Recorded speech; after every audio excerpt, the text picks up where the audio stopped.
ಸಮ ಆರೋಪ. ಸಮವಾಗಿ ಆರೋಪ ಅಂದ್ರೆ ಆಪಾದನೆ ಅಂತ ಸಂಸ್ಕೃತದಾಗ ಆರೋಪಣ ಅಂತ, ವೃಕ್ಷಾರೋಪಣ ಅಂತ ನೋಡಿ. ಆರೋಪಣ ಮಾಡೋದು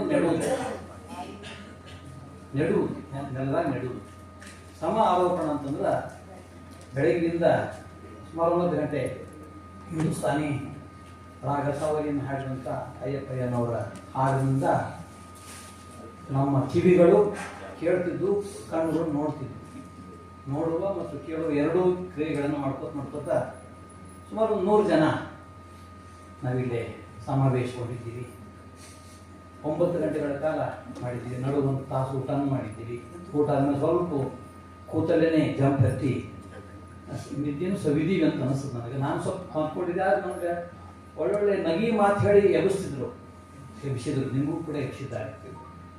ಇಡೀ ಕಾರ್ಯಕ್ರಮ ಸಂಗೀತದ ಒಂದು ರಸ ಅನುಭವ ಕಿವಿಗಳಿಗೆ. ಅಲ್ಲಿಂದ ಹಿಡ್ಕೊಂಡು ನಮ್ಮ ಗೆಳೆಯ ರಾಘವೇಂದ್ರ ಪಾಟೀಲ್ ಮಾಡಿದಂಥ ಇವತ್ತಿನ ಸಾಹಿತ್ಯ ಮತ್ತು ಜೀವನ, ಅದು ಕುರಿತು ಅವರು ಹೇಳಿದಂಥ ಗಂಭೀರವಾದ ಮಾತುಗಳು. ಆನಂತರ ಬಂದಂಥ ಒಬ್ಬೊಬ್ಬರು ವಿಚಾರಗಳು, ಭಾಳ ಒಳ್ಳೆಯ ವಿಚಾರಗಳೇ ಬಂದು 4 ಗಂಟೆ ಬಗ್ಗೆ ನಡುವೆ ನಮ್ಮ ಎನ್.ಎಸ್. ಶ್ರೀಧರಮೂರ್ತಿಯವರು ಬರೀ 40 ನಿಮಿಷದೊಳಗೆ 4 ತಂತಿಯ ಮೀಟಿಂಗ್. ಬೇಂದ್ರೆ ಅಂತ ಕವಿ, ಬೇರೆ ಅರ್ಥ ಮಾಡ್ಕೊಳ್ಳಿಕ್ಕೆ ನಾವು ಯಾವ್ಯಾವ ನೆಲೆಗಳನ್ನು ನಾವು ಸ್ಥಾಪನೆ ಮಾಡ್ಕೋಬೇಕಾಗ್ತದೆ ಮನಸ್ಸಿನೊಳಗೆ, ವಿಚಾರವಾಗ ಅಭ್ಯಾಸಗಳನ್ನು ಅವ್ರು ಹೇಳಿದರು. 4 ತಂತಿ ಬಗ್ಗೆ ಮಾತಾಡಿದರೆ 4 ದಿವಸ ಕೂಡ ಸಾಲೋದಿಲ್ಲ. ಅಷ್ಟೊಂದು ವಿಸ್ತಾರವಾದಂಥ ಅರ್ಥವನ್ನು ಉಳ್ಳಂಥ ಕವಿತೆ ಅದು. ಬೇರೆ ಮಹಾಕಾವ್ಯ ಬರೋದಿಲ್ಲ ಅಂದ್ರೆ ಆಕೃತಿ ಒಳಗೆ, ಗಾತ್ರದೊಳಗೆ ಆಕೃತಿ ಒಳಗೆ ಮಹಾಕಾವ್ಯ ಅಲ್ಲ ಅವರು. ಆದರೆ 4 ತಂತಿಯನ್ನು ಅರ್ಥ ಮಾಡ್ಕೊಳ್ಳಿಕ್ಕೆ ನಾವು ಇನ್ನೂ ಅನೇಕ ವರ್ಷಗಳ ಕಾಲ ನಾವು ಅಭ್ಯಾಸ ಮಾಡಬೇಕಾಗ್ತದೆ. ಅವರು ಕೊಟ್ಟ ಒಂದು ಸಂದೇಶ ಅದರೊಳಗೆ 4 ತಂತಿಗಳ ಸಂದೇಶ, ನಮ್ಮ ಜೀವನ ಸಂದೇಶ. ಆಧುನಿಕ ಜೀವನದಾಗ ಭವಿಷ್ಯದ ಭಾರತ ಹೇಗಿರಬೇಕು, ಮನುಷ್ಯ ಹೇಗಿರಬೇಕು ಅನ್ನೋ ಬಗ್ಗೆ ಚಿಂತನೆ ಇರುವಂಥ ಒಂದು ಕವಿತೆ. ಆ ಕವಿತೆ ಜೀವನ ಮತ್ತು ಸಾಹಿತ್ಯ, ಮುಖ್ಯವಾಗಿ ಕಾವ್ಯ, ಕಲೆ ಇವೆಲ್ಲವನ್ನು ಒಳಗೊಂಡಂಥ ಅನೇಕ ಅರ್ಥವನ್ನು ಕೊಟ್ಟಿದೆ. ಬೆಳಗಾವಿ ಸಾಹಿತ್ಯ ಉತ್ಸವ ಶಬ್ದ ನೋಡಿದ್ರೆ ಅದರೊಳಗೆ ಅಡುಕಾಗಿದೆ ಅಂತ ಅನಿಸ್ತದೆ. ಸಾಹಿತ್ಯ ಉತ್ಸವ 2 ಶಬ್ದ ಸೇರಿ. ಸಾಹಿತ್ಯ ಸಾಮಾನ್ಯವಾಗಿ ಎಲ್ಲರಿಗೂ ನಾವು ರೂಢಿಯಾಗಿ ಬಿಡೋದು, ಎಲ್ಲಕ್ಕೂ ಸಾಹಿತ್ಯ ಅಂತ ಬಿಡ್ತೀವಿ ನಾವು. ಸಾಹಿತ್ಯ ಸಮ್ಮೇಳನ, ಸಾಹಿತ್ಯ ಅಕಾಡೆಮಿ ಇತ್ಯಾದಿ ಸಾಹಿತ್ಯ ಬಹಳ ಸೌಕರ್ಯವಾದಂಥ ಶಬ್ದ. ಅದಕ್ಕೆ ಉತ್ಸವ ಸೇರಿಬಿಟ್ರೆ ಅದರ ಅರ್ಥ ಏನಾಗಬಹುದು ಅಂತ ವಿಚಾರ ಮಾಡಬೇಕಾಗ್ತದೆ. ಇದು ಸಾಹಿತ್ಯೋತ್ಸವ ನಮ್ಮ ಶಿರೀಶ್ಗೆ ಕುಲಕರ್ಣಿಯವರ, ಜೋಶಿಯವರ ನೇತೃತ್ವದ ಎಲ್ಲ ಗೆಳೆಯರು ಕೂಡಿ, ಸಾಹಿತ್ಯ ಆಸಕ್ತ ಗೆಳೆಯರು, ವಿಶೇಷವಾಗಿ ರಂಗಭೂಮಿ ಸಂಗೀತಗಾರರು ಕೂಡ ಇದ್ದಾರೆ. ಎಲ್ಲರೂ ಸೇರಿ ಒಂದು ಸಾಹಿತ್ಯ ಉತ್ಸವ ಮಾಡಬೇಕು ಅಂತ ಹೊಂಟರು. ಉತ್ಸವ ಅಂತಂದ್ರೆ ಸಂಸ್ಕೃತದೊಳಗೆ ಉತ್ಸವ ಮೇಲೆ ಅದು. ನಮ್ಮ ಮನಸ್ಸನ್ನು, ನಮ್ಮ ಪ್ರಜ್ಞೆಯನ್ನು, ನಮ್ಮ ಮನಸ್ಸಿನ ಭಾವನೆಗಳನ್ನು ಮೇಲಕ್ಕೆ ಏರಿಸ್ಬೇಕು, ಕೆಳಗೆ ಬಿಡಬಾರ್ದು. ಉತ್ಸವ ಇದು ಕನ್ನಡದಾಗ ಹೇಳ್ಬೋದು, ಹಬ್ಬ ಅಂತ ಹೇಳ್ಬೋದು. ಹಬ್ಬದ ಲಕ್ಷಣ ಏನು ಅಂತಂದ್ರೆ ಹಿಗ್ಗು, ಮನಸ್ಸು ಹಿಗ್ಗಬೇಕು, ಕುಗ್ಗಬಾರ್ದು. ಮನಸ್ಸು ಹಿಗ್ಗಿದಾಗ ಏನೇನು ಮಾಡಬೇಕು ಅನ್ನೋದು ನಾವು ಒಂದು ಪ್ಲ್ಯಾನ್ ಮಾಡಿ, ಒಂದು ಯೋಜನೆ ಮಾಡಿ ಇವತ್ತು 9 ಗಂಟೆಗಳ ಕಾಲ ಮಾಡಿದ್ದೀವಿ. ಇದು ಒಂದು ಮೊದಲನೇ ಪ್ರಯತ್ನ. ನ್ಯೂನತೆಗಳಿವೆ, ಕಷ್ಟಗಳಿವೆ. ಇವು ಒಂದು ಅನುಭವವಾಗಿ ಮುಂದಿನ ಸಲ ಇನ್ನೊಂದು ಒಳ್ಳೆ ರೀತಿಯೊಳಗೆ ಇನ್ನು ಹೆಚ್ಚು ವ್ಯಾಪಕವಾಗಿ, ಇನ್ನೂ ಅರ್ಥಪೂರ್ಣವಾಗಿ, ಇನ್ನಷ್ಟು ಚರ್ಚೆ ಆಗಬೇಕಾಗಿತ್ತು. ನಾವೆಲ್ಲ ಹೇಳ್ತಿದ್ದೇನೆಂದರೆ ಆಡಿದ ಮಾತುಗಳಿಗೆ ಸ್ವಲ್ಪ ಪ್ರತಿಕ್ರಿಯೆಯಾಗಿ ಬರಬೇಕು ಅನ್ನೋದು, ಅದನ್ನು ಕೂಡ ಅವರು ಮಾಡಿದರು.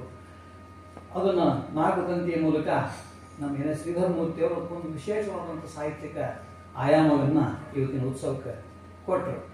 ಆನಂತರ ಕವಿಗೋಷ್ಠಿ ಕೂಡ 4 ಜನ ಓದಿದ್ರು ಕೂಡ 4 ಜನರ ಕವಿತೆ ಒಳಗೆ ಏನಿತ್ತು ಅಂದ್ರೆ ನಾವು ಎಂಥ ಮನುಷ್ಯರು ಅನ್ನೋದೊಂದು, ನಾವು ಮನುಷ್ಯತ್ವವನ್ನು ಯಾವ ರೀತಿ ಹುಡುಕಬೇಕು ಅಥವಾ ಪಡಿಬೇಕು, ಸಾಧಿಸಬೇಕು ಅನ್ನೋದಂತೂ ತುಡಿತ ಅಲ್ಲೇ ಆ ಕವಿತೆಗಳೊಳಗೆ ನಮಗೆ ಕಾಣತಕ್ಕಂಥದ್ದು. ಆನಂತರ ನಗಿ ಮಾತುಗಳು ಭಾಳ ಒಳ್ಳೆಯವಿದ್ವು. ಜಗಜಂಪಿಯವರು ಭಾಳ ಸಲೀಸಾಗಿ ಅವರು ಇಡೀ ತಮ್ಮ ಜೀವನದ ಒಂದು ಸಾರವನ್ನೇ ಇಟ್ಟು, ಒಬ್ಬ ಯಶಸ್ವಿ ಪ್ರಾಧ್ಯಾಪಕ, ಒಬ್ಬ ಯಶಸ್ವಿ ಲೇಖಕ, ಸಂಘಟಕ. ಅವರು ಹೇಗಿದ್ದೆ ಅಂತಂದ್ರೆ ನಾನು ಹೀಗಿದ್ದೆ ಅನ್ನೋದನ್ನು ತಮ್ಮ ಉದಾಹರಣೆಗಳ ಮೂಲಕ ಕೊಟ್ಟರು. ನಮ್ಮ ಸಾಹಿತಿಗಳ ವಿಕ್ಷಿಪ್ತತೆಗಳನ್ನು ಕೊಟ್ಟರು. ಆ ವಿಕ್ಷಿಪ್ತತೆಗಳು ಕೂಡ ಒಂದು ಸೊಗಸಿರ್ತವೆ, ಸೌಂದರ್ಯ ಇರ್ತವೆ. ಅವ್ರ ವಿಚಿತ್ರ ರೀತಿಯೊಳಗೂ ಕೂಡ ಒಂದಿನ ಜೀವನದ ಸಂದೇಶ ಇರ್ತದೆ. ಅವ್ರು ಹುಸಿರಿರ್ಬೋದು ಅಥವಾ ಏನೋ ಒಂಥರ ಅವರು ಇರ್ಬೋದು, ಆದ್ರೆ ಅವ್ರ ನಡತೆಯೊಳಗೆ ಇರುವಂತಹ ಒಂದು ಮಾನವೀಯವಾಗಿರುವಂಥ ವಿಶೇಷತೆಯನ್ನು ಕೂಡ ನಾವು ಗುರುತಿಸಬೇಕು. ಅದು ಭಾಳ ಒಂದು ಆಸಕ್ತಿಕರವಾದಂಥ ಸಂಗತಿ. ಅದನ್ನು ಕೂಡ ಇವತ್ತ ಮಾತಾಡಿದರು. ಆಮೇಲೆ ಇವತ್ತ ಇನ್ನೊಂದು ನಾವು ಗಮನಿಸಿದ್ದು ಅಂತಂದ್ರೆ ಇದರೊಳಗೆ ಇವರು ಮಹಾಕಾದಂಬರಿ ಅದ್ರ ಬಗ್ಗೆ ಮಾಡಿದಂಥ ಮಾತುಗಳು ಇದೀಗ ನಾವು ಕೇಳಿದ್ವಲ್ಲ. ಕುವೆಂಪು 2 ಮಹಾಕಾವ್ಯಗಳನ್ನು ಬರೆದರು. ಅವು ಗದ್ಯ ಕಾವ್ಯಗಳಂತೆ ಅನ್ಬೋದು. ಗದ್ಯ ಶೈಲಿ ಅದರ ಹಿಂದಿರ್ತಕ್ಕಂಥ ಮನೋಭಾವ. ಒಬ್ಬ ಕವಿದು, ಕುವೆಂಪು ಕವಿ ಅವರು ಒಬ್ಬ ಕವಿಯಾಗಿ 19ನೇ ಶತಮಾನದ ಆರಂಭ ಮತ್ತು 18ನೇ ಶತಮಾನದ ಕೊನೆ ಆ ಕಾಲದಲ್ಲಿ ಮಲೆನಾಡು ಹೇಗಿತ್ತು, ಮಲೆನಾಡು ಇಡೀ ಕರ್ನಾಟಕದ ಪ್ರಾತಿನಿಧಿಕವಾಗಿರುವಂಥ ಸೌಂದರ್ಯದ ನೆಲೆ ಅದು. ಆ ನೆಲೆಯಲ್ಲಿ ಜೀವನ ಹೇಗೆ ಮನುಷ್ಯ ಅತ್ಯಂತ ಸಾಮಾನ್ಯ ಮನುಷ್ಯ, ಆ ಸಾಮಾನ್ಯ ಮನುಷ್ಯ ಅಸಾಮಾನ್ಯ ಹೆಂಗೆ ಆಗ್ತಾರೆ, ಅಸಾಮಾನ್ಯ ಮನುಷ್ಯರು ಹೇಗೆ ಸಾಮಾನ್ಯವಾಗಿ ಉಳಿಬೇಕಾಗ್ತದೆ ಅನ್ನುವಂಥದ್ದು ಅವ್ರು ಭಾಳ ಸೊಗಸಾಗಿ ಹೇಳಿದರು. ಹೀಗೆ ನಾನಾ ಥರದ ವಿಚಾರಗಳು, ಅನುಭವಗಳು ಒಂದೊಂದು ವಿಶಿಷ್ಟವಾಗಿ ವ್ಯಕ್ತವಾದವು. ಅವೆಲ್ಲವನ್ನು ತಾವೆಲ್ಲ ಕೇಳಿದ್ದೀರಿ. ಮತ್ತೆ ಅವನ್ನ ಮೆಲುಕು ಹಾಕಿ ಇವತ್ತು ಈ ಕಾರ್ಯಕ್ರಮ ಸಮಾರೋಪ ಮಾಡಿ ನಾವು ಮನೆಗೆ ಹೋಗ್ತೀವಿ. ಹೋಗೋಕ್ಕಿಂತ ಮುಂಚೆ ಇವತ್ತೇನು ನಾವು ಸಾಹಿತ್ಯ ಅಂತ ಇಟ್ಕೊಂಡಿದ್ದೀವಿ, ಇದು ಸ್ವಲ್ಪ ಒಂದು ಪ್ರಾಥಮಿಕವಾದಂಥ ಒಂದು ತಿಳುವಳಿಕೆ ಅದು ನಮ್ಗೆ ಇರಲಿ ಅಂತ ಅನ್ನೋದಕ್ಕೆ ಕೆಲವು ಮಾತುಗಳನ್ನು ನಾನು ಹೇಳಿಕ್ಕೆ ಅಪೇಕ್ಷೆ ಮಾಡ್ತೀನಿ. ಸಾಹಿತ್ಯ ನಾನು ಅದೇ ಹೇಳಿದ್ರೆ ಸಾಮಾನ್ಯ ಶಬ್ದ, ಸಹಿತವಾದದ್ದು ಸಾಹಿತ್ಯ ಅಂತ ಸಂಸ್ಕೃತ ಮೀಮಾಂಸಕರು ಹೇಳ್ತಾರೆ. ನಮ್ಮ ಕಾವ್ಯ ಮೀಮಾಂಸೆಯೊಳಗೆ ಸಾಹಿತ್ಯ ಶಬ್ದ ಬಳಕೆ ಆಗ್ಯದ. ಆ ಸಾಹಿತ್ಯ ಅದು ಬಳಕೆ ಆಗಿದ್ದು ಹೆಂಗಂದ್ರೆ ಇದೊಂದು ಶಾಬ್ದಿಕ ಕಲೆ. ಶಬ್ದಗಳಿಂದ ಹುಟ್ಟಿ ಶಬ್ದದ ವಿಶಿಷ್ಟವಾಗಿರ್ತಕ್ಕಂಥ ಆಯಾಮಗಳನ್ನು ಪಡೆದು ಅದು ಲೋಕದ ಅನುಭವಗಳನ್ನು ರಸಾತ್ಮಕವಾಗಿ ಕೊಡುವಂಥದ್ದು ಸಾಹಿತ್ಯ ಅಂತ ಸಾಮಾನ್ಯವಾಗಿ ಹೇಳ್ಕೊಂಡು ಬಂದಿದ್ದೇವೆ ನಾವು. ಆದರೆ ಆಧುನಿಕ ಕಾಲಕ್ಕೆ ಇದು ಸಾಹಿತ್ಯ ಅಂತ ಬಂದಲ್ಲ. 20ನೇ ಶತಮಾನದ ಆರಂಭಕ್ಕೆ ಮೆಕಾಲೆ ನಿರೂಪಿಸಿದಂಥ ಶಿಕ್ಷಣ ವ್ಯವಸ್ಥೆ ಅದ. ಆ ವ್ಯವಸ್ಥೆಗೆ ಬಂದಂಥ ಸಾಹಿತ್ಯ ಲಿಟ್ರೇಚರ್, ಇಂಗ್ಲೀಷ್ನಿಂದ ಬಂದಂಥ ಲಿಟ್ರೇಚರ್ ನಾವು ಸಾಮಾನ್ಯವಾಗಿ ಸಾಹಿತ್ಯ ಶಬ್ದವನ್ನು ಬಳಸ್ತಾ ಇದ್ದೀವಿ. ಈ ಸಾಹಿತ್ಯದೊಳಗೆ ಗದ್ಯ ಮತ್ತು ಪದ್ಯ ಅಂತ 2 ಭಾಗ ಇರ್ತಾವೆ. ಸ್ಥೂಲವಾಗಿ ಹೇಳ್ತೇವೆ. ಅದ್ರೊಳಗೆ ನೀವು ಗದ್ಯದೊಳಗೆ ಮತ್ತು ವಿಶೇಷವಾಗಿರ್ತಕ್ಕಂಥ ಪ್ರಕಾರಗಳಿರ್ತಾವೆ. ಸಣ್ಣ ಕಥೆ, ಕಾದಂಬರಿ, ನಾಟಕ, ಪ್ರಬಂಧ ಮತ್ತು ಇತ್ತೀಚೆಗೆ ಬಂದಂಥ ಒಂದು ವಿಮರ್ಶೆ ಅಂತ ಕೂಡ ಬಂದಿದೆ. ಗದ್ಯ ಸಾಹಿತ್ಯ ಬಹಳ ವಿಶಿಷ್ಟವಾಗಿ ಅದು ಬೆಳ್ಕೊಂಡು ಬಂದಿದೆ. ಇದೆಲ್ಲವನ್ನ ನಾನು ಇಂಗ್ಲೀಷ್ ನಮಗೆ ಏನು ಮಾಡಿದ್ರು ಅಂತಂದ್ರೆ, ಇವು ತಮಾಷೆಗಾರರು ಅಂತದಲ್ಲ. ಇದು ಒಂದು ನಾಡಿನ ಅಥವಾ ಒಂದು ಭಾಷೆಯ ಸಮಾಜ, ರಾಜಕೀಯ, ಸಂಸ್ಕೃತಿ ಇವೆಲ್ಲವನ್ನು ಒಳಗೊಂಡಂಥವು. ಇವೆಲ್ಲವನ್ನು ವ್ಯಾಖ್ಯಾನ ಕೊಡ್ತಕ್ಕಂಥವು ಕೆಲಸವನ್ನು ನಾವು ಮಾಡೋದ್ರಿಂದ ಈ ಸಾಹಿತ್ಯ ಅನ್ನೋದು ಓದಲಿಕ್ಕೆ, ಅಭ್ಯಾಸ ಮಾಡಲಿಕ್ಕೆ, ಅಧ್ಯಯನದ ವಿಷಯವಾಗಿ ಬರಬೇಕಂತ ಮಾಡಿದರು. ಅದರ ಮೂಲಕ ನಮ್ಮ ಜೀವನದ ಗತಿಯನ್ನು, ನಮ್ಮ ಜೀವನ ದೃಷ್ಟಿಯಂತನೂ, ಈ ಜೀವನವನ್ನು ಹೇಗೆ ಕಟ್ಕೋಬೇಕು ಅನ್ನೋದ್ರ ಬಗ್ಗೆ ಕೂಡ ನಮ್ಗೆ ಸಾಹಿತ್ಯದ ಮೂಲಕವೇ ಅವರು ನಮ್ಗೆ ಕೊಟ್ಟರು. ಇದು 20ನೇ ಶತಮಾನದೊಳಗೆ ಕನ್ನಡ ಸಾಹಿತ್ಯ ಕೂಡ, ಅಂದರೆ ಕನ್ನಡ ಸಾಹಿತ್ಯ ಅಲ್ಲ, ಇಡೀ ಭಾರತದೊಳಗಿನ ಎಲ್ಲ ಪ್ರಾದೇಶಿಕ ಭಾಷೆಗಳಲ್ಲಿ ಸಾಹಿತ್ಯದ ಮೂಲಕ ಬಂದಂಥ ಒಂದು ವಿಶೇಷವಾದ ಸ್ಥಿತಿ ಅಂತಂದರೆ ಅದಕ್ಕೆ ನವೋದಯ ಅಂತ ಹೇಳ್ತೀವಿ ನಾವು, ರೆನೆಸಾನ್ಸ್ ಅಂತ ಹೇಳ್ತೀವಿ. ಪುನರುಜ್ಜೀವನ. ಹಳೆ ಕಾಲ ಹೋಯ್ತು, ಸಾಂಪ್ರದಾಯಿಕ ಕಾಲ ಹೋಯ್ತು. ಆ ಕಾಲದ ಯಾವುದೂ ಸ್ಥಿತಿಗತಿಗಳನ್ನು ನಾವು ಈಗ ಮತ್ತೊಮ್ಮೆ ಮಾಡಲಿಕ್ಕೆ ಬರಂಗಿಲ್ಲ. ಅವೆಲ್ಲ ಬಿಟ್ಟು ಹೊಸ ಜೀವನವನ್ನು ಕಟ್ಕೋಬೇಕು. ಆ ಜೀವನದ ಆಶಯಗಳು, ಯಂತ್ರ ತಂತ್ರಗಳಿಂದ ಕೂಡಿದಂತಹ ವ್ಯವಹಾರ ಜಗತ್ತು, ವ್ಯಾಪಾರ ಜಗತ್ತು, ಆರ್ಥಿಕತೆ ಇವೆಲ್ಲ ಬದಲಿ ಆಗ್ತಾ ಇದ್ದೇವೆ. ಈ ಬದಲಿ ಆಗುವಂಥ ಈ ಜೀವನದಲ್ಲಿ ಮನುಷ್ಯ ಹೇಗಿರಬೇಕು, ಮನುಷ್ಯನ ಗತಿ, ಮನುಷ್ಯನ ಸ್ಥಿತಿ ಹೇಗಿರಬೇಕು ಅನ್ನೋದನ್ನು ಚಿಂತನೆ ಮಾಡುವಂಥ ರೀತಿಯೊಳಗೆ ಇಂಗ್ಲೀಷ್ ಸಾಹಿತ್ಯ ಬಂತು. ಇಂಗ್ಲೀಷ್ ಸಾಹಿತ್ಯದ ಅನುಕರಣೆ, ಮೂಲ ಅನುಕರಣೆ ಇದೆ. ನಂತರ ಕ್ರಮೇಣ ಅನುಸರಣೆ ಆಗ್ತದೆ. ಮೊದಲ ಅನುಕರಣೆ ಎಲ್ಲ ಫಾರ್ಮಲ್ ಲಿಟ್ರೇಚರ್ ಅಂತ ಹೇಳ್ತೀವಿ, ಎಲ್ಲ ಅನುಕರಣೆ ಬಂದು ನಾವು ಎಲ್ಲ ಕವಿಗಳು. ಇವತ್ತು ನಾವು ದೊಡ್ಡ ಕವಿ ಅಂತ ಹೇಳ್ತಕ್ಕಂಥ ಬೇಂದ್ರೆ ಆಗಲಿ, ಕುವೆಂಪು ಆಗಲಿ, ಇವೆಲ್ಲ ಮೊದಲು ಅನುಕರಣೆ ಮಾಡಿದರು. ಅನುಕರಣೆ ಅವ್ರು ಭಾಳ ಎಚ್ಚರಿಕೆಯಿಂದ ಮಾಡಿದರು. ಅನುಕರಣೆ ಮಾಡ್ತಾ ಅವ್ರದ್ದೇ ಹೇಳಿಲ್ಲ. ಅವರು ಹೇಳಿದ್ದನ್ನು, ಅವರು ನೋಡಿದ್ದನ್ನು, ಅವರು ತಿಳಿದದ್ದನ್ನು, ಅವರ ಕಲ್ಪನೆಗಳನ್ನು ನಮ್ಮ ನಾಡಿನ ತನ್ನ ಸ್ಥಿತಿಗೆ, ವ್ಯಕ್ತಿಗತವಾದ ತನ್ನ ಸ್ಥಿತಿ ಕವಿ, ಇದನ್ನು ಅನ್ವಯಿಸಿಕೊಂಡು ನಾನು ನನ್ನ ಜಗತ್ತನ್ನು, ನನ್ನ ಜಗತ್ತು ನಮ್ಮ ಜಗತ್ತನ್ನು ನೋಡಬೇಕು, ಹೊಸ ಭಾರತವನ್ನು ಕಟ್ಟಬೇಕು, ಹೊಸ ಕರ್ನಾಟಕವನ್ನು ಮರುರೂಪಿಸಬೇಕು, ಇವೆಲ್ಲವನ್ನು ನವೋದಯದವರು ಮಾಡ್ಕೊಂಡು ಬಂದರು. ಅದೊಂದು ಸ್ಥಳ ಸಾಹಿತ್ಯದ ಒಂದು ವಿಶಿಷ್ಟವಾದ ಬೆಳವಣಿಗೆ ಬಂತು ಮತ್ತು ಆಧುನಿಕ ಚರಿತ್ರೆ ಕೂಡ ಬಂತು. ಕನ್ನಡದಲ್ಲಿ ಕಾವ್ಯಕ್ಕೆ ಪರಂಪರೆ ಇದೆ, ಇತಿಹಾಸ ಇದೆ. ಮುದ್ರಣವರೆಗೆ ಹಳೆಗನ್ನಡ, ನಡುಗನ್ನಡ ಇತ್ಯಾದಿ ಬಂದು ಒಂದು ಕನ್ನಡದ ಅಥವಾ ಭಾರತದ ಚರಿತ್ರೆಯನ್ನು ನಾವು ಹೇಳ್ತಾವೆ, ಸಾಂಸ್ಕೃತಿಕ ಚರಿತ್ರೆ ಹೇಳ್ತಾವೆ, ಧಾರ್ಮಿಕ ಚರಿತ್ರೆ ಹೇಳ್ತಾವೆ, ದೇವರ ಬಗ್ಗೆ ಹೇಳ್ತಾವೆ. ಆದರೆ 20ನೇ ಶತಮಾನಕ್ಕೆ ಬಂದಾಗ ದೇವರು ಹಿಂದೆ ಹೋಗ್ತಾನೆ, ಧರ್ಮವೂ ಕೂಡ ಸಾಂಪ್ರದಾಯಿಕ ಧರ್ಮ ಹೇಳೋದು ಅದು ಕೂಡ ಹಿಂದೆ ಹೋಗ್ತದೆ, ಪುರಾಣಗಳು ಹಿಂದೆ ಹೋಗ್ತಾವೆ. ಉಳಿದುದೇನಂದ್ರೆ ಸಮಕಾಲೀನ, ನನ್ನ ಕಾಲ ನಮ್ಮ ಕಾಲ. ನಾಲ್ಕಂತೇಳದನ್ನೇ ಹೇಳ್ತಾರೆ, ನಾನು ನೀನು ಆನು ತಾನು ಒಳಗೆ ನಾನು ನೀನು ಇಬ್ಬರು ಕೂಡಿದಾಗ ಆನು ಆಗ್ತದ, ನಾನು ನೀನು ಆನು ಕೂಡಿದಾಗ ತಾನು ಆಗ್ತದ. ಇದನ್ನೇ ಇನ್ನೊಂದು ರೀತಿಯೊಳಗೆ ಡಿ ವಿ ಜಿಯವರು ಹೇಳ್ತಾರೆ. ಅವರೊಂದು 4 ಸಾಲಿನ ಇದರೊಳಗೆ ಒಂದು ವಚನದೊಳಗೆ ಬರುವಂಥ ಒಂದು ಭಾವ ಏನು ಅಂದ್ರೆ, ಅವ್ರು ಹೇಳ್ತಾರೆ, ಪುಸ್ತಕದಿ ದೊರೆತರಿವು ಮಸ್ತಕದಿ ತಳೆದ ಮಣಿ. ಪುಸ್ತಕದಿ ದೊರೆತರಿವು, ಪುಸ್ತಕ ಅಂದ್ರೆ ಆಧುನಿಕ ಕಾಲಕ್ಕೆ ನಾವು ಸಾಹಿತ್ಯವನ್ನು ಓದಿದ್ರೆ ಪುಸ್ತಕದ ಮೂಲಕ. ಪುಸ್ತಕದಿ ದೊರೆತರಿವು, ಅರಿವು ಅಂದ್ರೆ ಜ್ಞಾನ. ಮಸ್ತಕದಿ ತಳೆದ ಮಣಿ, ಮಸ್ತಕ ತಲೆಗೆ ಒಂದು ಮಣಿ ಬಂದ ವ್ಯಾಲ್ಯೂ. ಈಗ ಸಮಾಜದಾಗ ನಾನು ನಿಂತೆ ಅಂತಂದ್ರೆ, ಈಗ ನೋಡಿ ಈಗ ನಾವು ಸಮಾಜ, ನಾವು ಹುಬ್ಬಳ್ಳಿಯಿಂದ ಬಂದು ಬೇರೆ ಬೇರೆ ಕಡೆಯಿಂದ ನಾವು ಸಮಾಜ, ಒಂದು ಸಾಹಿತ್ಯದ ಸಮಾಜ ನಾವು. ಪುಸ್ತಕದಿ ದೊರೆತರಿವು ಮಸ್ತಕದಿ ತಣಿದ ಮಣಿ. ಎರಡನೇದು ಹೇಳ್ತಾರ ಅವರು, 2ನೇ ಸಾಲಿಗೆ ಹೋದಾಗ ಅವರು ಹೇಳುವಂಥ ಮಾತು, ಪುಸ್ತಕದಿ ದೊರೆತರು ಮಸ್ತಕದಿ ತಡೆದ ಮಣಿ, ಚಿತ್ತದೊಳು ಬೆಳೆದ ಅರಿವು. ಚಿತ್ತದೊಳು ಬೆಳೆದ ಅರಿವು ತರು ತಳೆದ ಪುಷ್ಪ ಅಂತ. ಗಿಡ ಮತ್ತು ಹೂ ಹಾಗೆ ನ್ಯಾಚುರಲ್ ಆಗಿ ಬಂದದ್ದು ಅಂತ, ಮಣ್ಣಿನಿಂದ ಬಂದದ್ದು ಅಂತ. 3ನೇ ಹಂತಕ್ಕೆ ಹೋಗಿ ಬಹಳ ಮಹತ್ವದ ಮಾತಾಡ್ತಾರೆ, ವಸ್ತು ಸಾಕ್ಷಾತ್ಕಾರ. ವಸ್ತು ಸಾಕ್ಷಾತ್ಕಾರ ಅಂತರೀಕ್ಷಣೆಯಿಂದ ಅಂತ.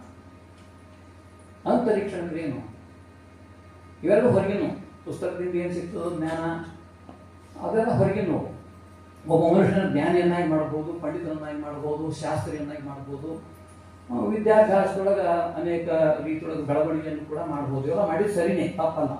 ಆದರೆ ನಿಜವಾದ ಸಾಹಿತ್ಯ ಅಥವಾ ಕಾವ್ಯ, ಶಾಬ್ದಿಕ ಒಂದು ಕಲೆ ಅಲ್ಲ, ಇದು ಏನಾಗಬೇಕು ಅಂತಂದ್ರೆ ವಸ್ತು ಸಾಕ್ಷಾತ್ಕಾರವಾಗಬೇಕು. ಹಾಗಾದಾಗ ಅದು ಏನಾಗ್ತದೆ ಅಂತಂದ್ರೆ ಅಂತರೀಕ್ಷಣೆಯಿಂದ ಆಗಬೇಕದು. ಹೊರಗಿನ ಅಂತರೀಕ್ಷಣೆಯಿಂದ ಆದಾಗ ಮಾತ್ರ ನಿಜವಾದದ್ದಾಗ್ತದೆ. ಅಂತರೀಕ್ಷಣೆ ಯಾವುದಂದ್ರೆ ವ್ಯಕ್ತಿಯಲ್ಲಿ ಆಗ್ತಕ್ಕಂಥ ಪ್ರಕ್ರಿಯೆ, ವ್ಯಕ್ತಿಯ ಮನಸ್ಸಿನೊಳಗೆ, ವ್ಯಕ್ತಿಯ ತಿಳುವಳಿಕೆ ಒಳಗೆ, ವ್ಯಕ್ತಿಯ ಪ್ರಜ್ಞೆ ಒಳಗಾಗುವಂಥ ಕೆಲಸ. ಅಂತರೀಕ್ಷಣೆ ಅಂದ್ರೆ ನನ್ನನ್ನು ನಾನು ನೋಡಿಕೊಳ್ಳೋದು. ಸಾಹಿತ್ಯ ಎಷ್ಟೇ ಅದು ಸಾಮಾಜಿಕವಾಗಿರಲಿ ಸಾರ್ವಜನಿಕವಾಗಿರಲಿ, ಮೂಲತಃ ಅದು ವ್ಯಕ್ತಿಯಿಂದ ಹುಟ್ಟಿದ್ದು, ಕವಿಗಳಿಂದ ಹುಟ್ಟಿದ್ದು, ಬರಹಗಾರರಿಂದ ಹುಟ್ಟಿದ್ದು. ಆ ಬರಹಗಾರರಿಗೆ ಹುಟ್ಟಿದ ಆ ಸಾಹಿತ್ಯದ ಕೃತಿ ಅದು ಅವನ ಪ್ರತಿಭೆಯ ಫಲ. ಆ ಪ್ರತಿಭೆಯ ಫಲಕ್ಕೆ ನಮ್ಮಲ್ಲಿ ಒಂದು ಶಬ್ದದ ಕಾರ್ಯತ್ರಿ ಪ್ರತಿಭೆ ಅಂತ, ಕ್ರಿಯೇಟಿವ್ ಟ್ಯಾಲೆಂಟ್ ಅಂತ. ಇದು ಒಂದು. ಆದರೆ ಕ್ರಿಯೇಟಿವ್ ಟ್ಯಾಲೆಂಟಿಂದ ಬಂದಂಥ ಕೃತಿ ಅದಲ್ಲ, ಅದು ಅವನ ಅಂತರಂಗದಿಂದ ಬಂದದ್ದು ಹೌದು. ಆದರೆ ಅದು ಮುಟ್ಟಬೇಕಲ್ಲ ಯಾರಿಗೆ ಅದು. ಆ ಹೊತ್ತಿನೊಳಗೆ ಬೇಂದ್ರೆ ಅವರು ಒಂದು ಸಾಹಿತ್ಯದ ಬಗ್ಗೆ ಒಂದು ಸಣ್ಣ ಡೆಫಿನೇಷನ್ ಕೊಡ್ತಾರೆ, ಭಾಳ ಸರಳವಾದ ಡೆಫಿನೇಷನ್. ಸಾಹಿತ್ಯ ಅಂದ್ರೆ ಏನು ಅನ್ನೋದಕ್ಕೆ ಅವ್ರು ಹೇಳೋದು ಅಂದ್ರೆ, ಸಾಹಿತ್ಯ ಅಂತಂದ್ರೆ ಒಂದು ತ್ರಿಕೋನ ಭುಜದ ಒಂದು ಆಕೃತಿ. ಈ 3 ಬಿಂದುಗಳಿವೆ. ಒಂದು ಬಿಂದು ಕೃತಿ, ಕೃತಿಕಾರ, ಕವಿ, ಸಾಹಿತಿ, ಲೇಖಕ. ಒಂದು ಬಿಂದು ಅವನು ತನ್ನ ಪ್ರತಿಭೆಯಿಂದ ಒಂದು ರಚನೆ ಮಾಡ್ತಾನೆ. ರಚನೆ ಮಾಡಿದ್ದು ಒಂದು ಕೃತಿ ಆಗ್ತದೆ. ಒಂದು ಗೆರೆ ಎಳೆದ್ಬಿಡೋದು, ಈ ಬಿಂದುಯಿಂದ ಆ ಬಿಂದು ಬಿಡ್ಬಿಟ್ಟು ಒಂದು ಕೃತಿ ಆಗ್ತದೆ, ಒಂದು ಪುಸ್ತಕ, ಕಾವ್ಯ ಇರ್ಬೋದು, ಯಾವುದೇ ಇರ್ಬೋದು ಪ್ರಕಾರ. ಇವೆರಡು ಆದಮೇಲೆ ಇದನ್ನು ಓದಕ್ಕೆ ಹೋಗ್ಬೇಕಲ್ಲ, ಅದು ಓದಿದಾಗ ಮಾತ್ರ ಸಾಹಿತ್ಯ ಆಗ್ತದೆ. ಆತ ಮ್ಯಾಲಿರ್ತಾನೆ 3ನೇ ಬಿಂದು. ಆ 3 ಬಿಂದುಗಳನ್ನು ನಾವು ಗೆರೆ ಹಾಕಿ ಮಾಡಿದ್ರೆ ತ್ರಿಕೋನ ನಿರ್ಣಯ ಆಗ್ತದೆ. ಅಂದರೆ ಸಾಹಿತ್ಯ ಅನ್ನುವಂಥದ್ದು ಏನದ, ಅದು 3 ಬಿಂದುಗಳಿಂದ ಕೂಡಿದಂಥ ಒಂದು ತ್ರಿಕೋನದ ಆಕೃತಿ. ಈ 3 ಬಿಂದುಗಳು ಕೂಡಿದಾಗ ಸಾಹಿತ್ಯ ಸಹಿತವಾದದ್ದೊಂದು ಇದೆ. ಒಂದು ಕೃತಿ, ಅದನ್ನು ಬರೆದಂಥ ಕವಿ ಅವನ ಆಶಯವನ್ನು ಓದತಕ್ಕಂಥ, ಓದಿ ತಿಳ್ಕೊಳ್ತಕ್ಕಂಥ ಮತ್ತು ಬೆಳೆಯತಕ್ಕಂಥ ಒಬ್ಬ ಓದುಗ, ವಾಚಕ, ರೀಡರ್. ಆ ರೀಡರ್ನಿಗೆ ಕೂಡ ಒಂದು ಅರ್ಹತೆ ಬೇಕು ಅನ್ನೋದನ್ನು ಕೂಡ ಬೇರೆಯವರು ಹೇಳ್ತಾರೆ. ಆ ಅರ್ಹತೆ ಯಾವುದು ಅಂತಂದ್ರೆ ಒಂದು ಪ್ರತಿಭೆ, ಅದಕ್ಕೆ ಭಾವಯತ್ರಿ ಪ್ರತಿಭೆ ಅಂತ ಹೇಳ್ತಾರೆ. ಹೀಗೆ ಎರಡು ನಮೂನೆಯ ಪ್ರತಿಭೆಗಳು ಕೂಡಿದಾಗ ಒಂದು ಸಾಹಿತ್ಯ ಕೃತಿ ಆ ಭಾಷೆಯ ಸಾಹಿತ್ಯ. ಈ ಅರ್ಥವನ್ನು ನಾವು ಸಾಹಿತ್ಯ ಅಂತಂದ್ರೆ ಬರೀ ಬರೆದದ್ದಲ್ಲ, ಬರೆದು ಕೊಟ್ಟದ್ದಲ್ಲ, ಅಥವಾ ಅದು ಕೊಟ್ಟದಕ್ಕೆ ಸಿಕ್ಕಂತ ಮನ್ನಣೆ ಅಲ್ಲ, ಅಥವಾ ಅದ್ರ ಬಗ್ಗೆ ತಿಳ್ಕೊಂಡಂತ ಮಾಹಿತಿ ಮಾತ್ರ ಅಲ್ಲ. ಮಾಹಿತಿ ಬೇಕೇ. ಮಾಹಿತಿ ಇದ್ದುದರಿಂದ ಆ ಸಾಹಿತ್ಯ ಕೃತಿಯ ಮಹತ್ವ ನಮ್ಗೆ ಹೆಚ್ಚು ತಿಳಿತು. ವಿಮರ್ಶಕರು ಮಾಡೋ ಕೆಲಸ ಅದು ಏನು ಅಂತಂದ್ರೆ, ಒಂದು ಕೃತಿ ಯಾಕೆ ಮಹತ್ವದ್ದು, ಅದನ್ನು ಯಾಕೆ ನಾವು ಓದಬೇಕು, ಮತ್ತು ಅದು ಓದೋದ್ರಿಂದ ನಾವು ಜೀವನವನ್ನು ಯಾವ ರೀತಿ ನೋಡಬೇಕು. ಯಾಕೆ ಯಾವ ಪ್ರತಿಯೊಂದು ಕೃತಿ ಒಂದು ಜೀವನ ಒಂದು ಯಾವುದೋ ಒಂದು ಅನುಭವವನ್ನು ಹೇಳ್ತಿರ್ತದೆ, ಭಾಳ ಇಂಟೆನ್ಸಿವ್ ಆಗಿ ಅದು ಹೇಳ್ತಿರ್ತದೆ, ನಮ್ಮ ಮನಸ್ಸಿಗೆ ತಾಕಂಗೆ ಹೇಳ್ತಿರ್ತದೆ. ಯಾಕಂದ್ರೆ ಲೇಖಕನ ಅನುಭವಿಸಿರ್ತಾನೆ. ಹೀಗೆ ಸಾಹಿತ್ಯ ಅನ್ನೋದು ಕೊನೆಗೆ ಒಂದು ಸಂಬಂಧ ಆಗ್ತದೆ, ತ್ರಿಕೋನ ಸಂಬಂಧ. ಈ ತ್ರಿಕೋನ ಸಂಬಂಧದಿಂದನೇ ನಮ್ಮ ಜೀವನ ಬೆಳೀತಾ ಇರ್ತದೆ ಅನ್ನೋದು ನಾವು ಅರ್ಥ ಮಾಡ್ಕೋಬೇಕು. 2019 ಆರಂಭಕ್ಕೆ ಕನ್ನಡದಲ್ಲಿ ಏನೇನೂ ಇರಲಿಲ್ಲ. ಕೊನೆಯ ಕವಿ ಮುದ್ರಣ ಆಗಿ ಹೋಗ್ಬಿಟ್ಟಿದ್ದ. ಹಳಗನ್ನಡ ಶೈಲಿಯೊಳಗೆ 2 ಕೃತಿ ಬರೆದು ಹೋಗ್ಬಿಟ್ಟ, ಏನೂ ಇರಲಿಲ್ಲ. ಸುಮಾರು 1890 ಹಿಡ್ಕೊಂಡು 1920 ಏನೇನು ಇತ್ತು, ಅದು ಏನು ಅನ್ನೋದು ಯಾರಿಗೂ ಗೊತ್ತಿರಲಿಲ್ಲ. ಸಾಹಿತ್ಯ ಅಂತ ಅನಿಸ್ಕೋತಿದ್ದಿಲ್ಲ. ಅಂತ ಹೋಲಿಸಿದ್ರೆ ಅದು ಸಾಹಿತ್ಯ ಆಗಬೇಕಲ್ಲ. ಆ ಸಾಹಿತ್ಯ ಹೇಗೆ ಆಗ್ಬೇಕದು ಅಂತಂದ್ರೆ, ಬರೆಯುವವನಿಗೆ ಇರುವಂಥ ಪ್ರಜ್ಞೆ, ಆ ಪ್ರಜ್ಞೆಯನ್ನು ತನ್ನ ಜೀವನಕ್ಕೆ ಆತ ಅನ್ವಯಿಸ್ಕೊಳ್ಳೋ ರೀತಿ, ಅನ್ವಯಿಸಿಕೊಂಡು ಅದನ್ನು ತನ್ನದೇ ಆದಂಥ ವಿಶಿಷ್ಟವಾದ ಭಾಷಾ ಶೈಲಿಯಲ್ಲಿ ಬರೆಯೋದು. 20 ಬಂದಾಗ ಎಲ್ಲ ಬದಲಿ ಆಗ್ತದೆ. ಹಳೆದೆಲ್ಲ ಬೇಡಾತ್ಮಗೆ ಹೊಸದೇ. ಹೊಸದು ಹೆಂಗೆ ಹುಡುಕ್ಬೇಕು ಅಂತಂದ್ರೆ ಅದನ್ನ ಭಾಷೆ ಮೂಲಕ ಹುಡುಕ್ಬೇಕು ನಾವು. ಅದರಿಂದ ಕವಿಗಳು ಹೊಸ ಭಾಷೆಯಲ್ಲಿ ಸೃಷ್ಟಿ ಮಾಡಿಕೊಂಡ್ರು. ಕವಿಗಳು ಹೊಸ ಛಂದಸ್ಸುಗಳನ್ನು ಹುಟ್ಟಿಸಿಕೊಂಡ್ರು. ಬೇಂದ್ರೆ ಅವರಿಗೆ ಇದೊಂದು ದೊಡ್ಡ ಆಹ್ವಾನ. ಅವರು ಮರಾಠಿ ಮಂತ್ರ, ಮನೆ ಮಾತು ಮರಾಠಿ. ಅವರು ತಮ್ಮ ವಿದ್ಯಾಭ್ಯಾಸಕ್ಕೆ ಪುಣೆಗೆ ಹೋಗ್ಬೇಕಾಗ್ತದೆ. 1914 ಭಾಳ ಮಹತ್ವದ ವರ್ಷಗಳು ನಮ್ಮ ಜೀವನದೊಳಗೆ. 1914-18 ಫರ್ಗ್ಯೂಸನ್ ಕಾಲೇಜಿನ ವಿದ್ಯಾರ್ಥಿಯಾಗಿದ್ದರು. ಅದೇ ಹೊತ್ತಿಗೆ ಅವರಿಗೆ ತಾನು ಒಬ್ಬ ವಿದ್ಯಾರ್ಥಿ ಅಲ್ಲ, ತಾನೊಬ್ಬ ಬೇಂದ್ರೆ ಅಲ್ಲ, ತಾನೊಬ್ಬ ಅಂಬಿಕಾತಲೆಯದತ್ತ ಅನ್ನೋ ಪ್ರಜ್ಞೆ ಬಂತು. ಅಂಬಿಕಾತಲೆಯದತ್ತ ಪ್ರಜ್ಞೆ ಬಂದಾಗ ಹಂಗಾರೆ ಏನು ಮಾಡ್ಬೇಕಿವ ಅಂತಂದ್ರೆ, ಕಾವ್ಯ ಬರೀಬೇಕು, ಅವನು ಕವಿತೆ ಬರೀಬೇಕು. ಅದು ಎಂಥ ಕವಿತೆ ಬರೀಬೇಕು, ಹೇಗೆ ಬರೀಬೇಕು ಅಂತಂದ್ರೆ, ಒಂದು ಅವ್ರ ಮನೆ ಮಾತು ಮರಾಠಿಗೂ ಬರೆದರು.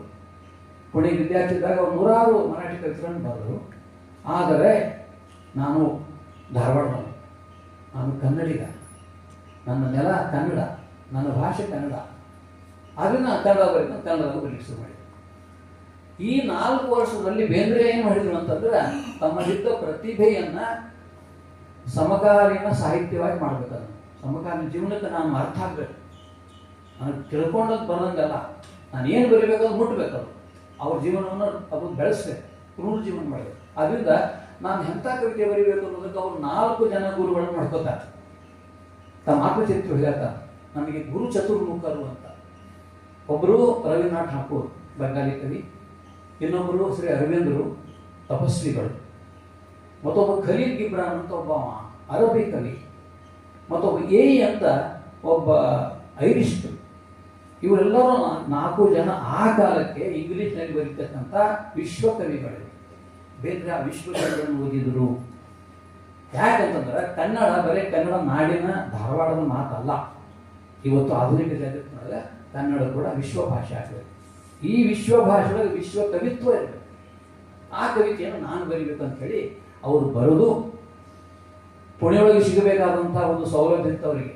ನೀವು BA ಪಾಸ್ ಆಗಿಬಿಡ್ರಿ, ಇಲ್ಲೇ ಇರ್ರಿ, MA ಮಾಡ್ಕೊರಿ, ನಿಮಗೆ ಇಲ್ಲಿ ಮರಾಠಿ ಪ್ರೊಫೆಸರ್ ಮಾಡಿಬಿಡ್ತೀವಿ, ಸಂಸ್ಕೃತ ಪ್ರೊಫೆಸರ್ ಮಾಡಿಬಿಡ್ತೀವಿ ಅಂತಂದಾಗ ಆಮಿಷಕ್ಕೊಳಗಾಗಿ ಆಗಲಿ ಅಂತ ಬೇಂದ್ರೆ ಉಳಿದಿದ್ದಾರೆ. 1918 ಮಾತಾಡ್ತಾರೆ. ಬೇಂದ್ರೆ ಏನಾಗ್ತಿದ್ರು ಅಂದ್ರೆ ಮರಾಠಿ ಕವಿ ಆಗ್ತಿದ್ರು, ಜ್ಞಾನಪೀಠ ಪ್ರಶಸ್ತಿನೂ ಬರ್ತಿತ್ತು. ಅವ್ರೇನು ಈಗಿದ್ದಾರಲ್ಲ ಕನ್ನಡದೊಳಗೆ, ಇದೇ ಮರಾಠಿಯೊಳಗೆ ಇರ್ತಿದ್ರು ಅಷ್ಟೇ. ಆದರೆ ಬೇಂದ್ರೆ ಏನು ವಿಚಾರ ಮಾಡಿದ್ರು ಅಂದ್ರೆ, ನಾನು ಅಂಬಿಕಾ ತನಯದತ್ತ, ಅಂಬಿಕಾ ಪಾರ್ವತಿ ಶಕ್ತಿ ದೇವತೆ, ನನ್ನ ತಾಯಿ ಹೆಸರು ಹೌದು, ಕನ್ನಡ ನಾಡಿನ ದೇವತೆ ಹೌದು, ಕನ್ನಡ ಮಾತೆ. ಆ ಕನ್ನಡ ಮಾತೆಗಾಗಿ ನಾನು ಧಾರವಾಡಕ್ಕೆ ಧಾರವಾಡ ಬರ್ತಾರೆ. 1918ರಿಂದ 81ರವರೆಗೆ 63 ವರ್ಷಗಳ ಕಾಲ ಬೇಂದ್ರೆ ಮಾಡಿದ ಸಾಹಿತ್ಯ ಅದಲ್ಲ, ಗದ್ಯ ಪದ್ಯ ಎಲ್ಲ ಕೂಡ ಹಿಡ್ಕೊಂಡ್ರೆ ಆ ಸಾಹಿತ್ಯಕ್ಕೆ ಆಧುನಿಕತೆಯ ಅವಶ್ಯಕತೆ, ಆಧುನಿಕತೆಯ ಆಯಾಮ ಕೂಡ ಅವರು ಕೊಡುವಂಥ ಕೆಲಸವನ್ನು ಮಾಡ್ತಾರೆ. ಇದು ಕವಿಗಳು ಬಹಳ ಪ್ರಜ್ಞಾಪೂರ್ವಕವಾಗಿ ಮಾಡಬೇಕಾದ ಕೆಲಸ. ಇದೇ ಕೆಲಸವನ್ನು ಕುವೆಂಪು ಕೂಡ ಆ ಕಡೆಗೆ ಮಾಡ್ತಾರೆ. ಇಬ್ಬರದು ಒಂದೇ ರೀತಿಯ ಒಂದು ಹಿನ್ನೆಲೆ. ಕುವೆಂಪು ಮೊದಲೆಲ್ಲ ಇವರು ಮರಾಠಿ ಬಂದಾಗ ಅವ್ರು ಇಂಗ್ಲೀಷ್ನಾಗ ಬರೀತಿದ್ರು, ಛೇಡಿಸಿದ್ರು ಅವರು ಒಬ್ಬರು. ಅವ್ರು ಪ್ರೊಫೆಸರ್ ಹೇಳಿಸ್ತಾರೆ, ಯಾಕೆ ಕನ್ನಡ ಯಾಕೆ ಬರೆಯಂಗಿಲ್ಲ ಅಂತ ಕನ್ನಡ ಬರೀತಾರೆ. ಹೀಗೆ ಆಧುನಿಕ ಸಾಹಿತ್ಯ ಅಂತ ಏನದಲ್ಲ, ಅದು ಹೊಸ ಆಚಾರ ವಿಚಾರ ಮತ್ತು ಅದ್ರ ಬಗ್ಗೆ ವಿಶ್ಲೇಷಣೆ ಮತ್ತು ತನ್ನನ್ನು ನೋಡ್ಕೊಳ್ಳೋದು. ಇಲ್ಲದ್ರೆ ಮಾತಾಡ್ತಾರೆ ಇವರು ಅಂತರೀಕ್ಷಣೆಯಿಂದ ಅಂತಂತಾರಲ್ಲ, ಅಂತರೀಕ್ಷಣೆ ಅಂತಂದ್ರೆ ವ್ಯಕ್ತಿಗತವಾಗಿ ಮತ್ತು ಒಂದು ನಾಡಿನ ಮನುಷ್ಯನಾಗಿ.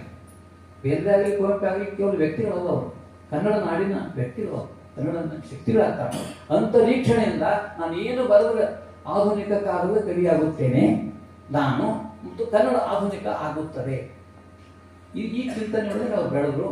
ಬೇರೆಯವರ ಬೆಳಗು ಕವನ ಅದು ನಾವು ತಕ್ಕ ಉದಾಹರಣೆ ಕೊಡ್ಬೋದು. ಅಂತರೀಕ್ಷಣೆಯಿಂದ ನಮ್ಮ ಮಾತಿಗೆ ಉದಾಹರಣೆ ಏನಂತಂದ್ರೆ, ಒಂದು ದಿವಸ ಬೆಳಗಿನ ಹೊತ್ತು ಬೇರೆ ನಮ್ಮ ಧಾರವಾಡದ ಅತ್ತಿಕೊಳದಲ್ಲಿ ಅಡ್ಡಾಡಿಗೆ ಹೋಗ್ತಾರೆ. ಸೂರ್ಯೋದಯ ಹೊತ್ತದು. ಆ ಸೂರ್ಯೋದಯ ಆಗೋ ಆ ಕ್ಷಣಗಳವಲ್ಲ, ಸುಮಾರು 10-12 ಗಂಟೆಗೆ ಆಗ್ತಕ್ಕಂಥದ್ದು. ಆ ಅನುಭವವನ್ನೇ ಅವರು ಮೂಡಲ ಮನೆಯ ಮುತ್ತಿನ ನೀರನ್ನ ಎರಕವ ಹೊಯ್ದು, ನುಂಡನ್ನೇ ಎರಕವ ಹೊಯ್ದು, ಆ ಬೆಳಗಿನ ಕಿರಣಗಳವಲ್ಲ, ಆ ಕಿರಣಗಳ ತೊಯ್ದಿದ್ವು ಅಂತ, ನೆಲವನ್ನು ತೊಯ್ಸಿದ್ವು ಅಂತ ಹೇಳ್ಕೊತ ವರ್ಣನೆ ಮಾಡ್ಕೋತ ಪ್ರಕೃತಿ ಒಳಗೆ ಏನೇನು ಬದಲಾವಣೆಗಳಾಗ್ತಾ ಇವೆ, ಎಂತೆಂಥ ಸೌಂದರ್ಯದ ಅನುಭವ ಆಗ್ತಿದೆ, ಪಂಚೇಂದ್ರಿಯಗಳಿಗೆ ಯಾವ ಅನುಭವ ಆಗ್ತದೆ ಅಂತ ಹೇಳ್ಕೊತ ಹೋಗೋದು ಬರ್ತಾರೆ. ಕವಿತೆ ಮುಕ್ಕಾಲ ಭಾಗ ಅದು ವರ್ಣನೆ, ಉದಯದ ವರ್ಣನೆ, ಸೂರ್ಯೋದಯದ ವರ್ಣನೆ ಅಷ್ಟೇ ಅಲ್ಲ, ಅದು ಹೊಸ ಜೀವನದ ವರ್ಣನೆ ಕೂಡ ಹೌದು. ಕನ್ನಡ ನಾಡಿನ ಉದಯ, ಭಾರತ ದೇಶದ ಉದಯ, ಮುಖ್ಯವಾಗಿ ಒಬ್ಬ ಮನುಷ್ಯನ ಕವಿಯಾಗುವುದರ ಉದಯ ಎಲ್ಲ ಕುಡ್ಕೊಂಡು ಬರ್ತದೆ. ಅದಕ್ಕೆ ಕೊನೆಗೆ ಈ ಎಲ್ಲ ವರ್ಣನೆ ಮಾಡ್ಕೋತ ಅವರು ಏನು ಬರೀತಾರಂತಂದ್ರೆ, ಇದೇನಿದು ಅಂತ ಇದು ನನಗೆ ತಿಳಿತಾ ಇಲ್ಲ, ಅರ್ಥವಾಗ್ತಾ ಇಲ್ಲ, ಆದರೂ ಇಲ್ಲೇನೋ ಆಗ್ತಾ ಇದೆ, ಬದಲಾವಣೆ ಆಗ್ತಾ ಇದೆ. ಇದು ಬರೀ ಬೆಳಗಲ್ಲೋ ಅಣ್ಣ ಅಂತೇಳಿ ಬರೀ ಆ ಪದ್ಯವನ್ನು ಮುಗಿಸ್ತಾರ ಅವರು. ಇಲ್ಲಿ ಬಣ್ಣ ಏನದಲ್ಲ, ಇದು ಬಣ್ಣ ಎಂಥದ್ದು ಅಂತಂದ್ರೆ ಬರೀ ಕೆಂಪು ಬಣ್ಣ ಅಂತಲ್ಲ, ಒಂದು ಹೆಸರಿಟ್ರಲ್ಲ. ಆ ಬಣ್ಣ ಏನು ಅಂತಂದ್ರೆ ಇಡೀ ನಾಡಿನ ಒಂದು ಹೊಸ ಜೀವನಕ್ಕೂ ಬಣ್ಣ. ಆ ಬಣ್ಣವನ್ನು ನಾವು ನೋಡ್ತಾ ಇದ್ದೀನಿ, ಇದು ಬರೀ ಬೆಳಗಲ್ಲ ಬಣ್ಣ ಅಂಥೇಳಿ ಆ ಕವಿತೆ ಮುಗಿಸೋ ಮುಂದೆ ಅವರ ಅಂತರೀಕ್ಷಣೆ ಆ ಕೆಲಸವನ್ನು ಮಾಡ್ತಾರೆ. ಬೆಳಗು ಕವಿತೆ ನಮ್ಮ ಕಾವ್ಯ ಚರಿತ್ರೆಯೊಳಗೆ ಕನ್ನಡದ ಮೊಟ್ಟ ಮೊದಲ ಭಾವಗೀತೆ, ಲಿರಿಕ್. ಈ ಲಿರಿಕ್ ಬಂದದ್ದು ಇಂಗ್ಲೀಷ್ನಿಂದನೇ. ಇಂಗ್ಲೀಷಿನ ಲಿರಿಕ್ ಕನ್ನಡದಾಗ ಬರಬೇಕು, ಕನ್ನಡ ಕೂಡ ಇಂಗ್ಲೀಷ್ನಷ್ಟೇ ಒಂದು ಮೇರು ಮಟ್ಟಕ್ಕೆ ನಿಲ್ಲಬೇಕು, ವಿಶ್ವ ಮಟ್ಟಕ್ಕೆ ನಿಲ್ಲಬೇಕು ಅನ್ನೋದು ನಮ್ಮೆಲ್ಲ ಕವಿಗಳ ಹಂಬಲ, ಆಕಾಂಕ್ಷೆ. ಅವೆಲ್ಲವೂ ಅವರು ಪ್ರಯತ್ನಪೂರ್ವಕವಾಗಿ ಮಾಡ್ತಾನೆ ಬಂದು ಎಲ್ಲ ಕವಿಗಳ ಒಂದು ಆಶೆ ಏನು ಅಂತಂತಂದ್ರೆ, ಕನ್ನಡಿಗರೆಲ್ಲರೂ ಸಾಹಿತ್ಯವನ್ನು ಓದಬೇಕು, ಕನ್ನಡ ಭಾಷೆಯನ್ನು ತಿಳ್ಕೋಬೇಕು. ಮೊದಲು ತಿಳ್ಕೋದ ಆ ಭಾಷೆಗೆ ಶಕ್ತಿ ಯಾವುದು ಕೊಡ್ತದೆ, ಸಾಹಿತ್ಯ ಕೊಡ್ತದೆ. ಆ ಸಾಹಿತ್ಯವನ್ನು ಕೂಡ ಓದಬೇಕು. ಒಂದು ಎಲ್ಲರೂ ಜನರಲ್ಲಿ ಓದಬೇಕು, ಮೆಚ್ಚಬೇಕು, ಅಭಿಮಾನ ಕೊಡಬೇಕು, ಜೀವನದಲ್ಲಿ ಅಳವಡಿಸ್ಕೊಳ್ಬೇಕು, ಆದರ್ಶ. ಜೊತೆಗೆ ಇಬ್ಬರೂ ಕವಿಗಳು, ಕುವೆಂಪು ಆಗಲಿ ಬೇಂದ್ರೆ ಆಗಲಿ, ಅಪೇಕ್ಷಿಸಿ ಏನು ಅಂದ್ರೆ ಒಬ್ಬ ಸಹೃದಯ ಹುಟ್ಟಬೇಕು ಅಂತ. ನನ್ನ ಕವಿತೆಯನ್ನು ಅರ್ಥ ಮಾಡಿಕೊಂಡು ಅದರ ಲೆವೆಲ್ಗೆ ಹೋಗಬೇಕು. 4 ತಂತಿ ಲೆವೆಲ್ಗೆ ಹೋದಾಗ ಆ 4 ತಂತಿ ಅನುಭವ ನಮಗೆ ಆಗ್ತದೆ. ಹೋಗ್ಬೇಕು, ಪ್ರಯತ್ನ ಮಾಡಬೇಕಾಗ್ತದೆ. ತಿಳಿಲಿಲ್ಲ ಅಂತಲ್ಲ, ಬೇರೆ ಬೇರೆ ಮಾರ್ಗಗಳಿಂದ ಹೋಗ್ಬೇಕು. ಈಗ ಕಳೆದ ಒಂದು 7-8 ತಿಂಗಳಿಂದ ಕಸ್ತೂರಿ ಒಳಗೆ ಒಂದು 7-8 ಲೇಖನ ಬಂದು 4 ತಂತಿ ಬಗ್ಗೆನೇ. ಇನ್ನು ಮುಂದಿನ ತಿಂಗಳ ಶ್ರೀಧರ ಮುಚ್ಚಿದ್ದು ಬರ್ತದೆ. ಆ ಅನುರಣನ ಅಂದರೆ 4 ತಂತಿಯ ಅನುರಣನವಾಗ 8 ಲೇಖನಗಳು ಬಂದು 8 ವಿಮರ್ಶಕರು. ನಾವು ವಿಮರ್ಶಕರು ಅನ್ನೋದು ಅವ್ರನ್ನ ಸಹೃದಯ ಅನ್ಬೇಕಾಗ್ತದೆ. ಬೇಂದ್ರೆ ಈ ಶಬ್ದವನ್ನು ಕನ್ನಡಕ್ಕೆ ಕೊಟ್ಟ. ನನಗೇನು ಬೇಕು ಅಂತಂದ್ರೆ, ನನ್ನ ಕವಿತೆಯನ್ನು ಓದಿ ಅರ್ಥ ಮಾಡಿಕೊಂಡು ಎಲ್ಲರಿಗೂ ಹೇಳುವಂಥ ಸಹೃದಯ ಬೇಕು. ಸಹೃದಯ ಅಂದರೆ ಸಮಾನ ಹೃದಯ ಅಂತ. ನಾವು ಕವಿತೆ ಬರಲಿಕ್ಕಿಲ್ಲ, ಆ ಕವಿತೆನ ಅರ್ಥ ಮಾಡಿಕೊಂಡು ಅದು ಹೀಗಿದೆ ಅಂತ ಇನ್ನೊಬ್ಬರಿಗೆ ಹೇಳ್ತೇವಲ್ಲ, ಸಂತೋಷ ಪಡ್ತೇವಲ್ಲ.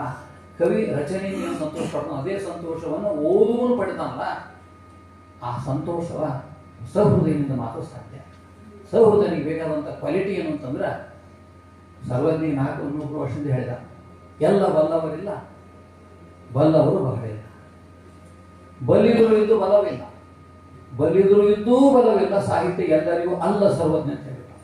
ಅನುಭವ ಜನಕವಿ, ಜನರ ಮಾಡಿ ಅಡ್ಡಾಡ್ತಾನ, ಸಾಹಿತ್ಯ ಸಾಹಿತ್ಯ ಅಂತ ಹೇಳ್ತಾನೆ, ಅವನ್ನೆಲ್ಲ ತಿಳ್ಕೊಂಡಿದ್ದು ಕೂಡ ಸಾಹಿತ್ಯವೇ. ಆಗಿನ ಕಾಲದ ಜೀವನದ ಸಾಹಿತ್ಯ. ಜನ ಬದುಕಬೇಕು ಅಂತ ಸಾಹಿತ್ಯ ಮಾಡಿದ್ರು.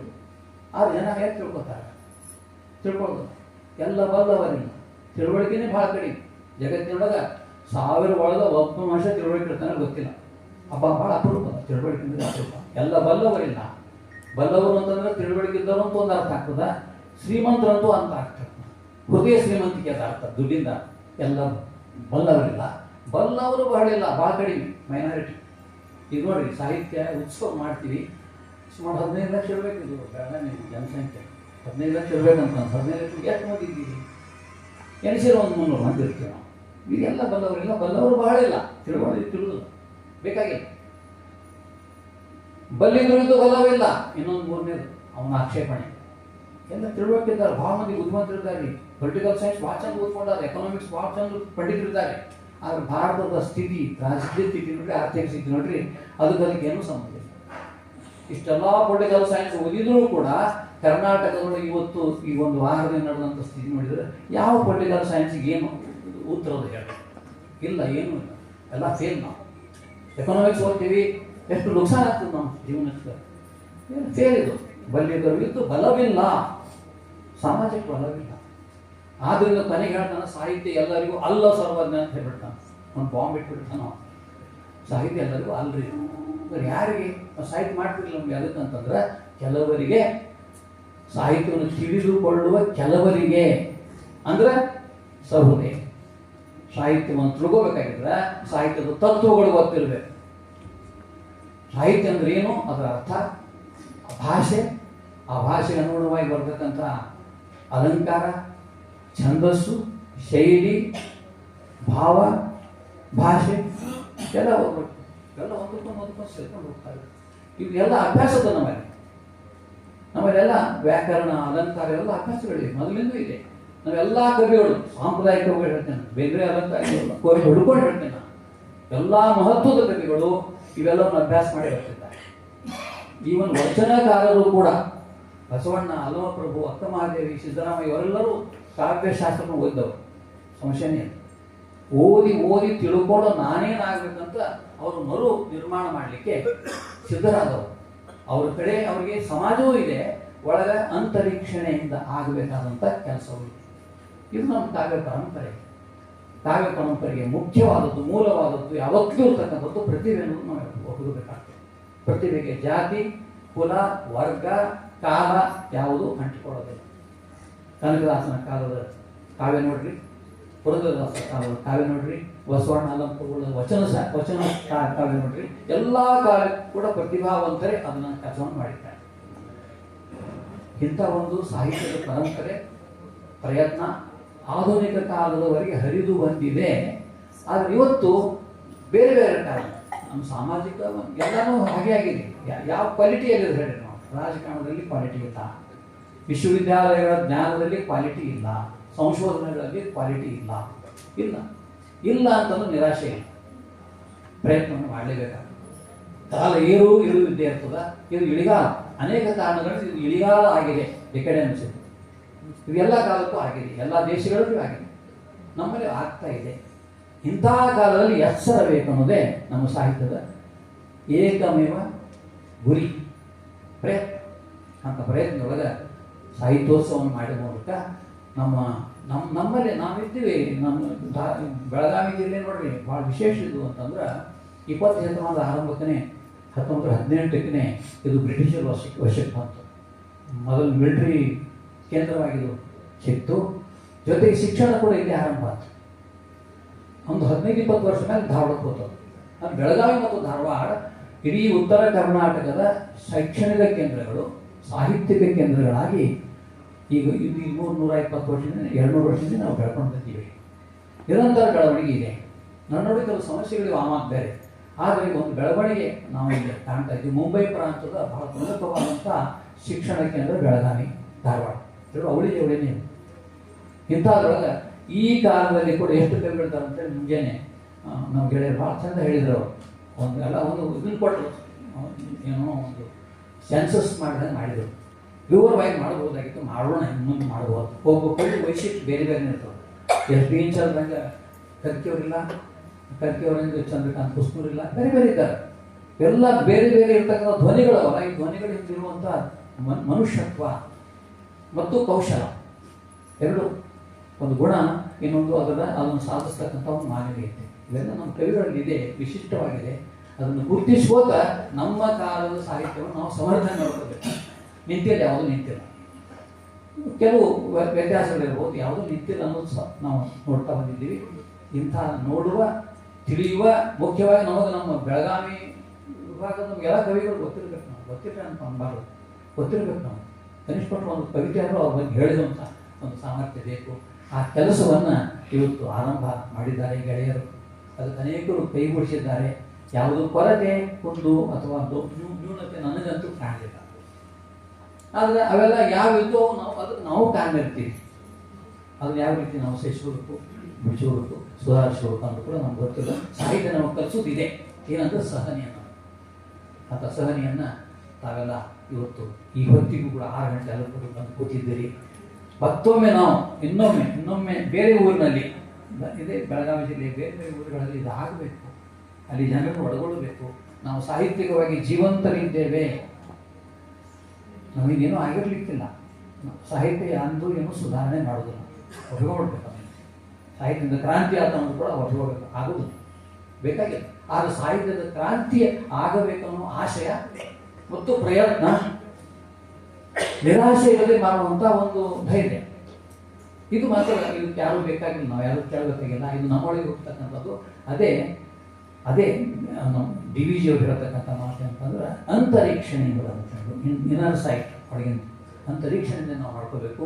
ಅದಕ್ಕೆ ಮಾಡ್ಕೊಳ್ಳಿಕ್ಕೆ ನಮ್ಮ ಸಾಹಿತಿಗಳು, ಅವ್ರು ಬರೆದಂಥ ಕೃತಿಗಳು ಇವೆಲ್ಲವೂ ನಾವು ಬೆನ್ನ ಹಿಂದಿನ ಬೆಳಕು. ಆ ಬೆಳಕನ್ನು ನಾವು ಮುಂದೆ ಮಾಡಿಕೊಳ್ಳುವಂಥ ಕೆಲಸವನ್ನು ಇಂಥ ಉತ್ಸವದಿಂದ ನಾವು ಮಾಡಬೇಕು. ಈ ಉತ್ಸವದಲ್ಲಿ ಭಾಗವಹಿಸಲಿಕ್ಕೆ ನನಗೆ ಅವಕಾಶ ಕೊಟ್ಟರು ಮತ್ತು 4 ಮಾತುಗಳನ್ನು ತಮ್ಮಗಳಿಗೆ ಹಂಚಿಕೊಳ್ಳಿ.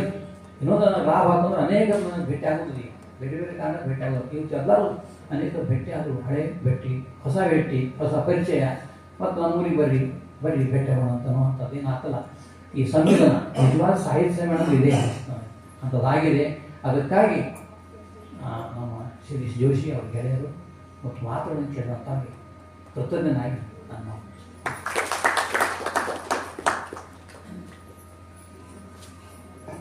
ಸಾಹಿತ್ಯ ಎಂದರೇನು ಎಂಬುದನ್ನು ಅತ್ಯಂತ ಮಾರ್ಮಿಕವಾಗಿ ತಿಳಿಸಿಕೊಟ್ಟಂತ ಡಾಕ್ಟರ್ ಶ್ಯಾಮ್ ಸುಂದರ್ ಬಿದ್ರಿ ಕುಂದಿ ಅವರಿಗೆ ಧನ್ಯವಾದಗಳು.